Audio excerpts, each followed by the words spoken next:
Okay, good morning again, continuation, Dito pa lang magkakaroon na tayo ng nasa 1 minute na tayo, no?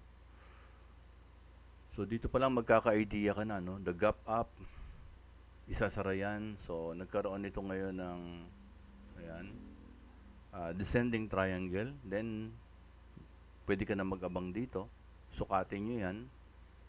Makikita nyo hanggang gap up. So hanggang gap up sabihin na natin, Sukatin mo yan. That is already 1.5 or 15 pips, di ba?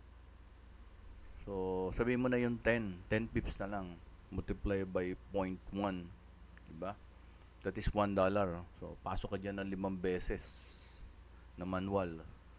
So, $5 ka agad yun, paano kung marunong ka na? Di ba? 0.5 multiply by 10 pips, o ilan yun, di ba? Malaki na kaagad yun. So, 0.5 multiply by 10, ilan? O, diba? $5 ka agad. Isang pasok pa lang. Paano kung multiple entry ka na $5, 10 o de $50? Pwede yan. Magbabago ang kita mo. Depende sa lot size. Pero, unahin mo yung skills.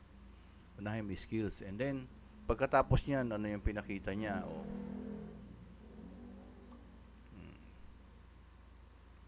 diba? Another another consolidation o pag breakout pagkatapos nito pasok ka dito hintayin mo to. Bakit dito? Kasi bakit ito resistance sumobra pa nga pero para medyo safe magmula dito hanggang dito lang sukatin mo yan, di ba? Sinukat na natin to, another 10 pips or 15 pips na naman yan.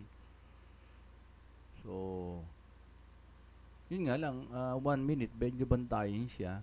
Pero bantayan mo na 1 oras, makakuha ka na yan, pahinga ka na. So, ayan ngayon, medyo nagko-consolidate na naman. Ayan, kung titingnan nyo. Ayan, hintayin nyo kung mag-consolidate yan, saan pwedeng lumabas. Pwede kang mag-buy stop o sell stop. Ayan, considering na nandito talaga siya sa resistance, pwede pa rin umangat yan dito, mag-liquidity sweep, o pwedeng maging.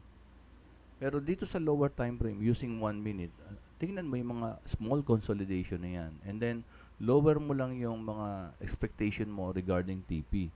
Kasi kung ito lang yung na-analyze mo, tapos ang TP mo 100 pips, baka hindi marating. So, bababaan mo talaga expectation mo. Again, this is a continuation ngayon. Thank you very much.